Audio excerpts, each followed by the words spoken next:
Cześć, tu Bartek Czeka ze strony universalmemory.pl i .com.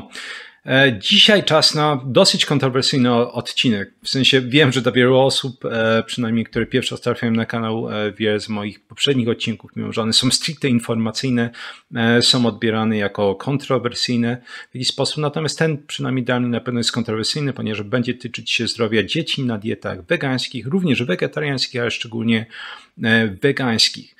Dlaczego to jest ważne? Diety te są zachwalane na potęgę przez mnóstwo różnego rodzaju organizacji, również dietetycznych, medycznych, jak i przez wiele rządów. I tak naprawdę można powiedzieć, przynajmniej mam takie wrażenie, że jest to po prostu forsowane, nie jest wrażenie nawet, jest to forsowane odgórnie, więc teraz jest pytanie, jak dobra jest ta dieta, szczególnie dla dzieci. Dla mnie, jako osoba, która się zajmuje tą tematyką, szczerze mówiąc, ja nie mam mnóstwo empatii dla osób dorosłych w porównaniu do dzieci, które popełniają błędy dietetyczne, czy decydują się na dietę wegańską z prostego powodu. Od tego mamy rozum, tak? Zdolność krytycznego myślenia, analizy informacji i jeśli my, czy na przykład ja jako osoba dorosła podejmuję jakąś decyzję w dowolnej dziedzinie i popełniam błąd, to oczywiście będę cierpiał tego konsekwencje. I te konsekwencje to oczywiście jest mechanizm również informacji zwrotnej, tak?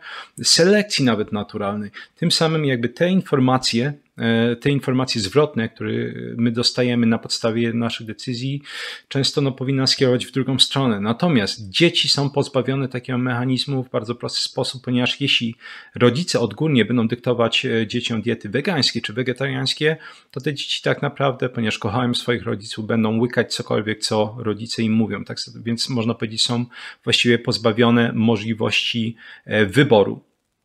Natomiast warto wspomnieć, od czego tak naprawdę tak mocniej zaczęło się to promowanie tych diet wegańskich i wegetariańskich również u dzieci.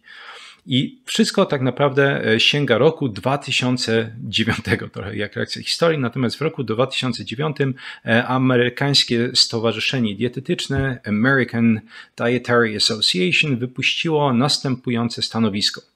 Ze stanowiska wynika, że odpowiednio zaplanowane diety wegetariańskie, w tym wegańskie, są zdrowe, odpowiednie pod względem odżywczym i mogą zapewniać korzyści zdrowotne w profilaktyce i leczeniu niektórych chorób.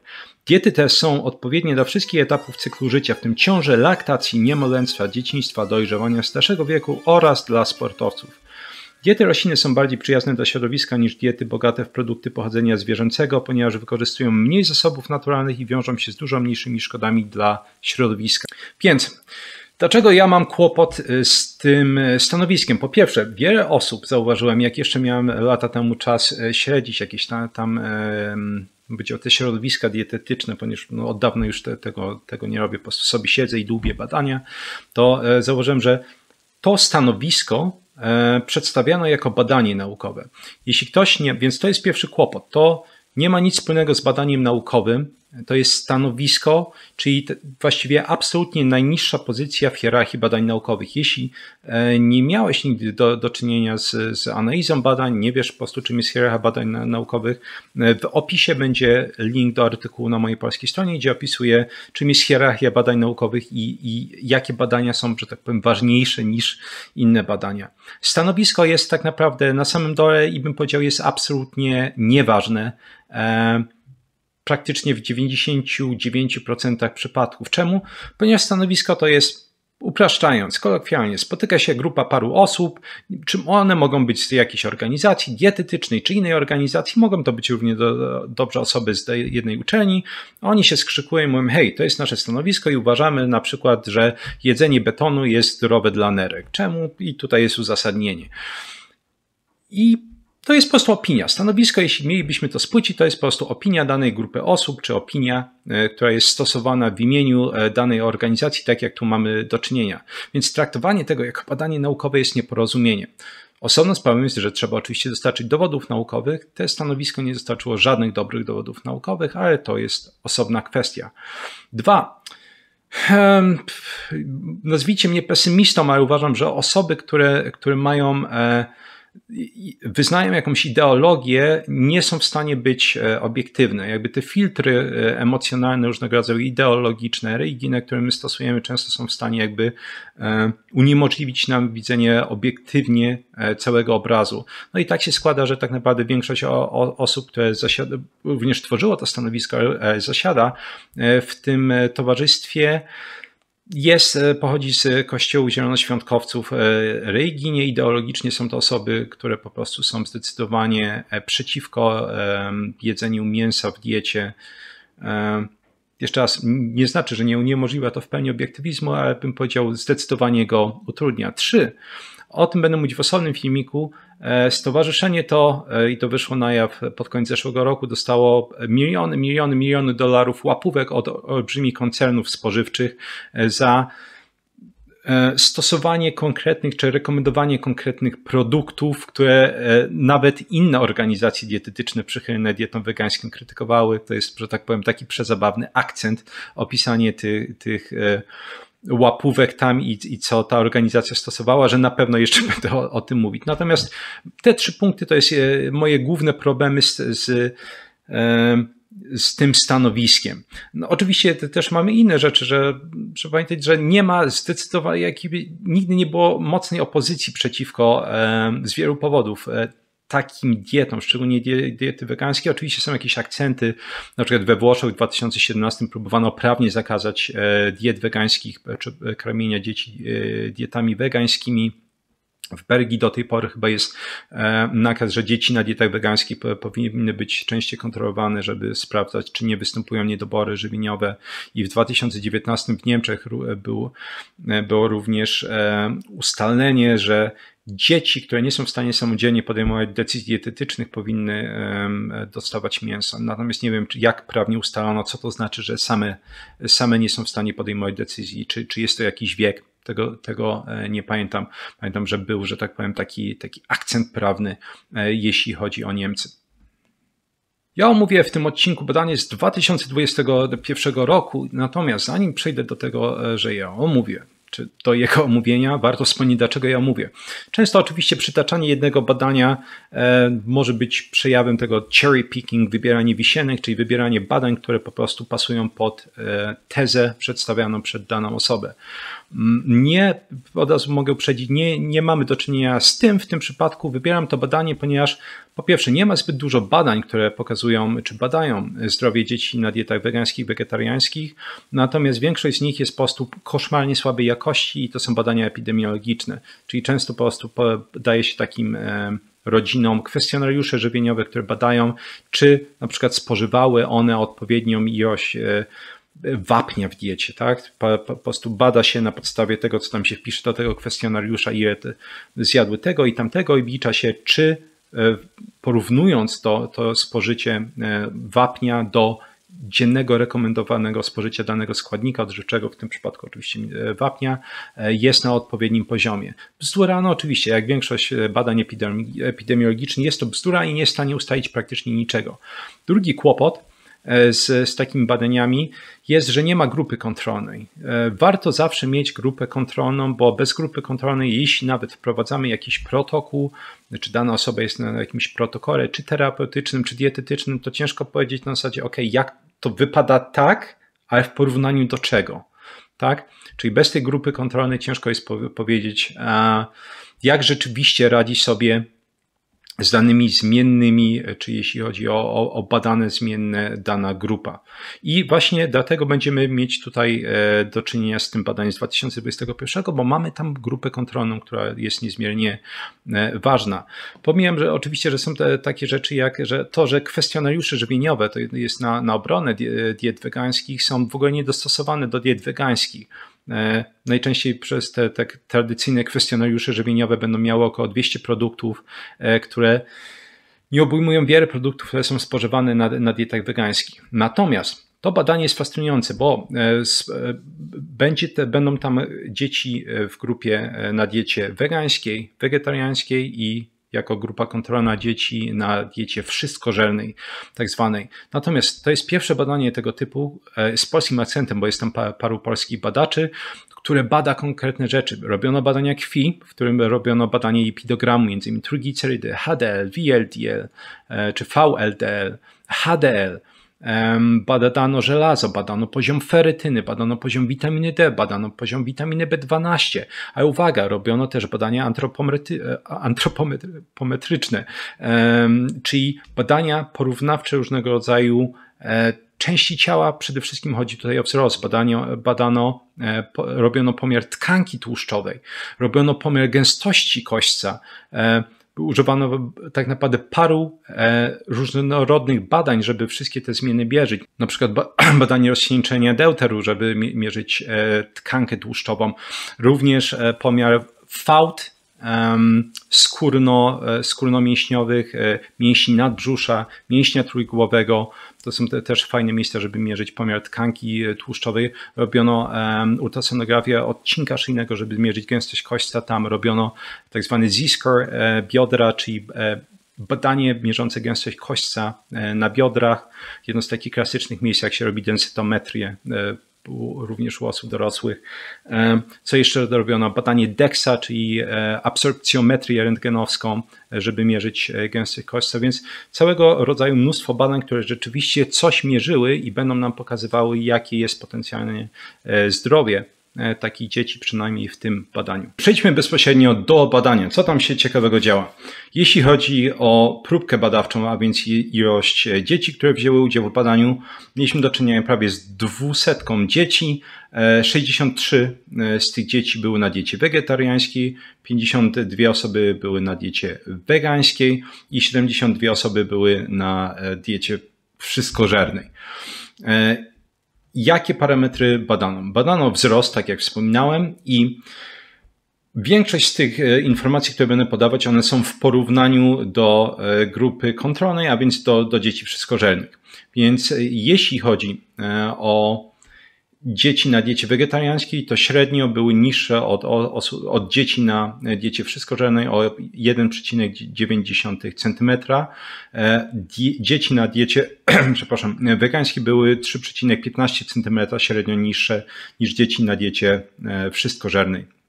Warto podkreślić, że jeśli chodzi o dzieci wegetariańskiej, mimo że były średnio niższe prawie 2 cm, to różnicę tę uznano za statystycznie nieistotną, natomiast ten niższy wzrost dzieci na diecie wegańskiej był jak najbardziej statystycznie istotny. Niedobory witaminy B12, potencjalne niedobory zostały określone na poziomie 16% dla dzieci wszystkożernych, 19% dla dzieci na diecie wegetariańskiej i 40% dla dzieci na diecie wegańskiej. Patrząc na składowe diety wegańskiej, gdzie brakuje jakichkolwiek istotnych źródeł witaminy B12, poza suplementami, nie powinno to dziwić. Jeśli chodzi o drugą grupę niedoborów, a więc żelazo, łagodną anemię spowodowaną deficytami i niedoborami żelaza określono na poziomie 0% u dzieci na diecie wszystkożernej, 2% u dzieci na diecie wegetariańskiej i wegańskiej. Jeśli chodzi o łagodną anemię, tym razem nie spowodowaną deficytami żelaza, tylko tutaj prawdopodobnie chodzi o niedobory witaminy B12. Określono na poziomie 0% dla dzieci na diecie wszystkożernej, 7% u dzieci na diecie wegetariańskiej i 6% u dzieci na diecie wegańskiej. Jeśli chodzi o nasz marker zapasów żelaza, które są zmagazynowane w ciele, a więc ferytynę, o ferytynie opowiadam mnóstwo w tryptyku o żelazie. Stworzyłem 3 takie filmiki, tutaj będzie link w rogu.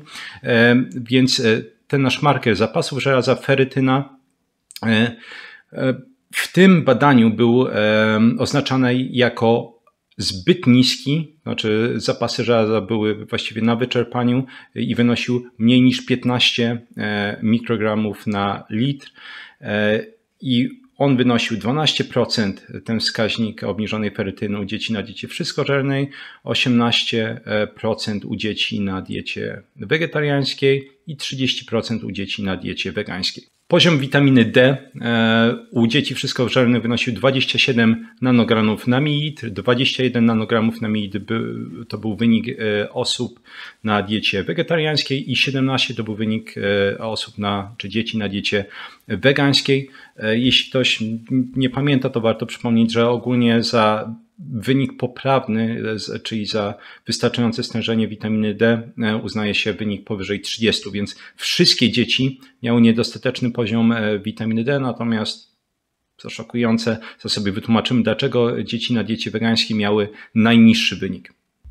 Jeśli chodzi o poziom tkanki tłuszczowej, to u dzieci na diecie wegetariańskiej w porównaniu do dzieci wszystkożernych wykryto obniżony poziom tkanki tłuszczowej w okolicy pośrodkowo-udowej, natomiast ogólny poziom tkanki tłuszczowej i masy mięśniowej nie różnił się. Natomiast u dzieci na diecie wegańskiej wykryto obniżony poziom tkanki tłuszczowej w absolutnie każdym rejonie. Poziom natomiast masy mięśniowej nie różnił się między ponownie tymi grupami.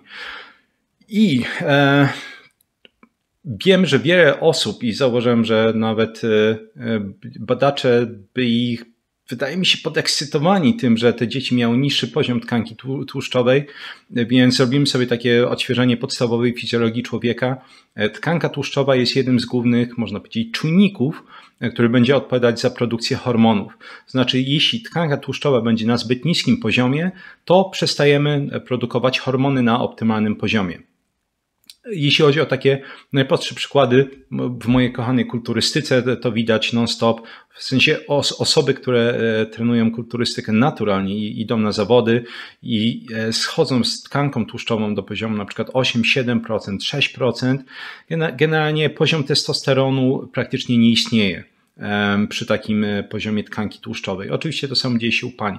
U pań natomiast ogólnie, jeśli panie zaczną, szybciej widać takie kłopoty. Więc jeśli panie na przykład robią jakieś crash diets, czyli takie ekstremalne diety z dużym deficytem kalorycznym lub deficytowe, jeśli chodzi o składniki odżywcze, to dosyć często po prostu z miejsca można zauważyć zanik miesiączki i ten zanik miesiączki właśnie jest, można powiedzieć, reakcją ciała na niedostateczną podaż składników odżywczych albo nieodpowiedni poziom tkanki tłuszczowej. I właśnie, czy należy się cieszyć, że te dzieci na diecie wegańskiej mają niższy poziom tkanki tłuszczowej wszędzie? No nie. Przypominam, że jeśli tkanka tłuszczowa jest jednym z tych czynników, a jest, który odpowiada za produkcję hormonów, to znaczy, że jeśli nie będzie tej tkanki odpowiedni poziom, to będzie produkcja hormonów upośledzona. I jaki na przykład hormon będzie odpowiadać jednocześnie za wzrost i tkankę kostną, czy gęstość tkanki kostnej? Hormon wzrostu. I nie bez powodu dzieci na diecie wegańskiej w tym badaniu są i niższe i jak zaraz zobaczymy, mają też zdecydowanie niższą masę kostną niż rówieśnicy.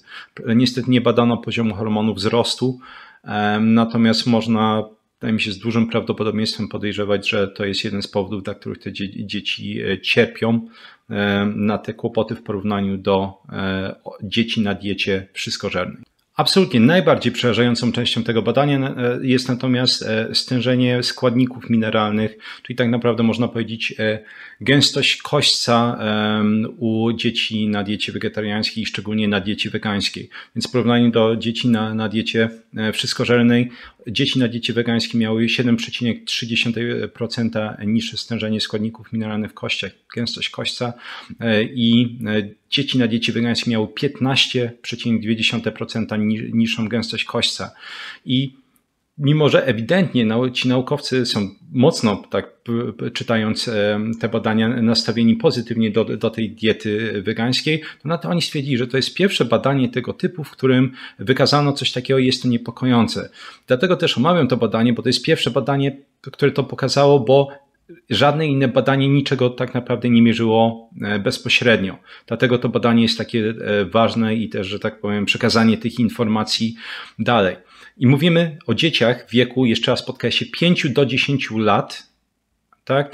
Ta 200, przepraszam, nie mówiłem o tym. Ta 200 dzieciaków była w wieku 5 do 10 lat, więc tak naprawdę w wieku już do 10 lat gęstość kośćca u dzieci na diecie wegańskiej jest 15% niższa. I najbardziej mnie przeraża, już wielokrotnie mówiłem, omawiając różne badania, brak, bym powiedział, uczciwości naukowej, czy nazywanie rzeczy po imieniu, jeśli chodzi o szczególnie takie diety popularne, jak diety wegańskie. Bo na przykład mówiliśmy, że gęstość kośćca była mierzona na 3 sposoby. Tak? To była ultrasonografia kręgów szyjnych, było badanie DEXA i dodatkowo mieliśmy ten Z-score bioder. I mimo, że bardzo ta gęstość kośćca w porównaniu do, że tak powiem, dzieciaków odżywiających się normalnie była zmniejszona i jeśli ogólnie Z-score wychodzi tak nisko, bioder u dzieci, czy przepraszam, ogólnie to w medycynie najczęściej się to kwituje w ten sposób, że to pojawia się u osób niedożywionych, skrajnie niedożywionych. Takiego słowa na przykład w ogóle nic nie pada, żadna taka sugestia w tym badaniu, mimo że ogólnie w medycynie tak się definiuje te odczyty, które uzyskały te dzieciaki. Więc to tylko zostawiam, może mnie to tylko tak denerwuje i uważam to za brak uczciwości naukowej i po prostu nazywaniu rzeczy po imieniu, żeby po prostu, a tutaj wydaje mi się, że po prostu jest próba jakiegoś, nie wiem, zmiękczania tego tematu, bronienia tego, jest to absolutnie przerażający wynik. I żeby było jasne, widać to również w ukochanych badaniach epidemiologicznych, które osoby z tych kręgów, bym powiedział, wegańskich, wegetariańskich lubią cytować, bo badania te pokazują, że na przykład i stan uzębienia osób na diecie wegańskiej i stan kośćca jest gorszy niż ogółu społeczeństwa. Jeszcze raz, tego ogółu społeczeństwa wszystkożernego, osób, które odżywiają się tak naprawdę, no kiepsko się odżywiają. Tak samo jak te dzieciaki wszystkożerne, warto podkreślić, to nie są dzieciaki, które mają wszystkożerne, w sensie mają zdrową dietę. To są dzieci, które tak jak większość z nas jadły pewnie jakieś różnego rodzaju sywki. To, co rodzice dały, nie ma pewnie jakiegoś specjalnego pomyślunku, który wchodzi w tą dietę. I wciąż te dzieciaki na diecie wszystkożernej biją na głowę wyniki dzieci na diecie wegańskiej.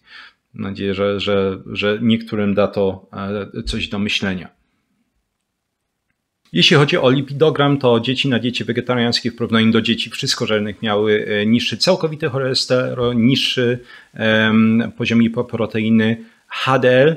Dzieci na diecie wegańskiej w porównaniu do dzieci wszystkożernych miały z kolei niższy LDL, niższy HDL, niższy całkowity cholesterol. Natomiast u dzieci na diecie wegetariańskiej występował wyższy poziom glukozy, wyższy poziom lipoproteiny VLDL, czyli taki lipoproteiny o bardzo wysokiej gęstości oraz triglicerydów. I najbardziej mnie rozbawiło w tym badaniu, że jedną z konkluzji, jednym z wniosków, który występuje na końcu badania jest, że dobra, w sensie dzieci na diecie wegańskiej były deficytowe, jeśli chodzi o żelazo, witaminę B12, ale to daje suplement i to wyprostowaje, więc nie ma kłopotu, bardzo niski poziom witaminy D. Natomiast występuje u nich niższe ryzyko chorób układu sercowo-naczyniowego. No bo jest niższy poziom LDL. W pierwszym filmiku na tym kanale, który opublikowałem już z 1,5 roku temu, mówiłem, że LDL jest jednym z najgorszych, absolutnie najgorszych markerów oceny ryzyka występowania chorób układu sercowo-naczyniowego.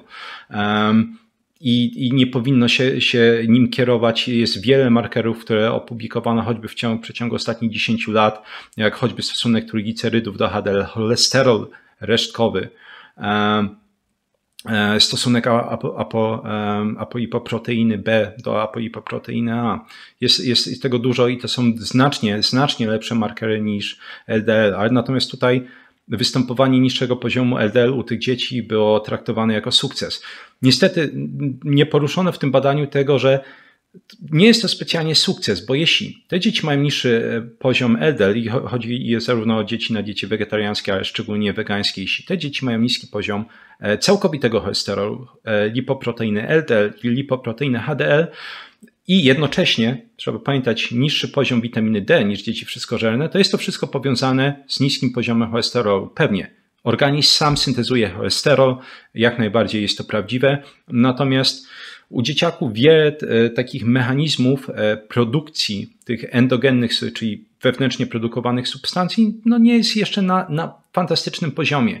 I prawdopodobnie po prostu niedostarczanie egzogennego, a więc z zewnątrz cholesterolu skutkuje tym, że mamy niższe stężenie wszystkich hipoprotein, ale też witaminy D, ponieważ aby syntezować witaminę D, aby syntezować tą aktywną formę witaminy D, calcitrol, potrzebny jest cholesterol. I to pięknie pokazywano wielokrotnie w innych badaniach, nawet na dorosłych, że przy niskim stężeniu cholesterolu witamina D jest po prostu syntezowana na niskim poziomie, nawet jeśli jest suplementowana, żeby było ciekawie. Więc absolutnie nie traktowałbym tego jakikolwiek sukces, że te dzieciaki mają niski poziom LDL, bo te markery, o których mówiłem, stosunek triglicerydów do HDL, ogólnie, czy na przykład u dzieci na diecie wegetariańskiej, były wyższe niż u dzieci wszystkożernych i akurat właśnie triglicerydy, ta hipoproteina VLDL to są jedne ze składowych różnego rodzaju innych markerów, które są lepsze jakościowo niż LDL i właśnie im wyższy poziom triglicerydów, na przykład VLDL i im niższy poziom HDL, tym wyższe ryzyko chorób układu sercowo-naczyniowego. Także ten jedyny pozytywny tak naprawdę dla dzieci wegańskich i wegetariańskich wniosek bym nazwał tutaj po prostu nieporozumieniem. A żeby było ciekawe, poziom homocysteiny u dzieci na diecie wegańskiej był podwyższony. Nie wystąpiło to u wegetarian, nie wystąpiło to u dzieci na diecie wszystkożernej. I tutaj jeszcze mogę wtrącić jeden off-topic, mianowicie wiem, że typowo przedstawia się homocysteinę jako właśnie ten marker występowania stanów zapalnych naczyń krwionośnych, a więc też jeden z ważnych markerów występowania chorób układu sercowo-naczyniowego. Natomiast tak naprawdę nie jest to dobry marker, jeśli chodzi o te choroby układu sercowo-naczyniowego. Czego to jest dobry marker? To jest świetny marker potencjalnie niedożywienia, bo teraz wysoki poziom homocysteiny, oczywiście on jest warunkowany też innymi czynnikami, ale przede wszystkim on będzie występować w momencie, w którym będziemy mieć niski poziom witamin tak zwanych metylujących, zawierających grupy metylowe. A jest to witamina B2, B4, B6, B9 i B12. Przede wszystkim jako główni aktorzy są to witaminy B6, B9 i B12. Więc homocysteina jest bardzo czuła na wysokie stężenie tych witamin. Mianowicie czy odpowiedni poziom tych witamin, jeśli one są dostarczane do organizmu na odpowiednim poziomie, to homocysteina jest nisko.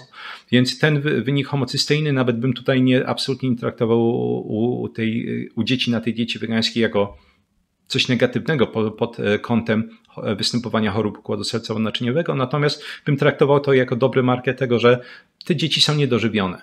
Bo w sensie nazwijcie mnie pesymistą albo, nie wiem, osobą, która kiepsko myśli logicznie, ale w momencie, w którym mamy niedobory B12, żelaza, witaminy D i to wszystko trzeba suplementami prostować i dodatkowo ta homocysteina podpowiada, że to nie jest prawdopodobnie tylko kłopot niedoboru B12, tylko być może innych witamin z grupy B, takich na przykład, które występują przede wszystkim w większych ilościach w produktach zwierzęcych jak B2 i witamina B4, że te dzieci są niedożywione. Bo jeśli dzieci mają niższą masę kostną, zdecydowanie, jeśli one są niższe, jeśli mają cały szereg niedoborów witamin, jeszcze raz niski poziom cholesterolu, niski poziom tkanki tłuszczowej w każdym właściwie obszarze ciała, jeśli to nie jest niedożywienie, to nie wiem, co nie jest. Nawet jak mówiliśmy sobie o badaniu tych faun skórnobrzusznych mięśni nadbrzusza i mięśnia trójgłowego, tam jeśli jest niski poziom tkanki tłuszczowej również w medycynie, czy zbyt niski, również w medycynie określa się to po prostu jako podstawę do potencjalnego stwierdzania niedożywienia.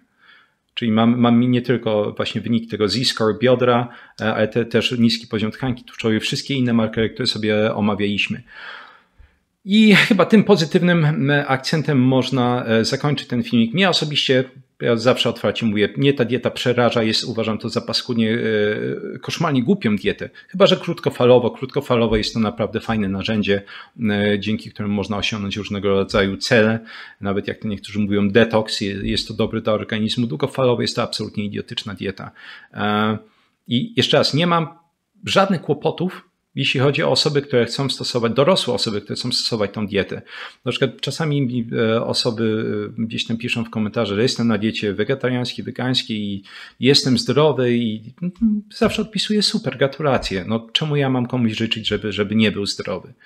W sensie, jeśli rzeczywiście komuś ta dieta służy, nie mówię, że nikomu nie służy, są różnego rodzaju polimorfizmy genetyczne, które sprawiają na przykład, że konwersje różnego rodzaju prewitamin, takich jak choćby beta-karoten do witaminy A, są na lepszym poziomie. Więc te predyspozycje sprawiają, że tak, bym powiedział, może jest 1, może 2% osób, które spróbują tą dietą i będą dobrze na niej funkcjonować. Czy lepiej niż na zwykłej diecie? Kwestia sporna. Natomiast większość osób kończy porażką, rozwalaniem sobie zdrowia, co widziałem już wielokrotnie w komentarzach pod innymi filmikami, gdzie prosiłem, żeby podzielić się takimi swoimi horror stories, jeśli chodzi o tą dietę wegańską. Więc nie mam kłopot z dorosłymi, którzy chcą się w to bawić, natomiast absolutnie nie przeraża, że ktoś próbuje dzieciom wprowadzać taką dietę, szczególnie małym dzieciom, które jeszcze nie mają wyboru. To mnie absolutnie przeraża. Jak zawsze wszystkie badania, które omawiałem tutaj w filmiku, do których się odnosiłem, będą znajdować się w komentarzu pod filmikiem, nie przypiętym, więc jakby co poszukać. Jeśli kogoś interesuje skuteczna nauka, szybkie zapamiętywanie dowolnej dziedziny, prawo, medycyna, dietetyka, informatyka, ekonomia, podatki, cokolwiek, że tak powiem, lotnictwo, miałem też sporo pilotów, to polecam mój kurs Kuźnia Ekspertów, czyli Experts Incubator, gdzie pokazuję, jak samodzielnie nauczyć się dowolnej dziedziny od A do Z. I kurs odbywa się pod moją opieką merytoryczną. I drugi flagowy kurs mój polecam więc Vocabulary Labs, czyli laboratoria językowe, czyli jak samodzielnie nauczyć się języka od A do Z, żeby przestać płacić non-stop za szkoły językowe, korepetytorów, fiszki, różnego rodzaju aplikacje, podręczniki, zeszyty do ćwiczeń, kolorowanki, cokolwiek takiego. Po prostu, żeby mieć system, którego człowiek raz się nauczy i potem może za darmo tak naprawdę uczyć się języków. Czyli robimy to raz, a porządnie i potem możemy się uczyć wszystkich języków.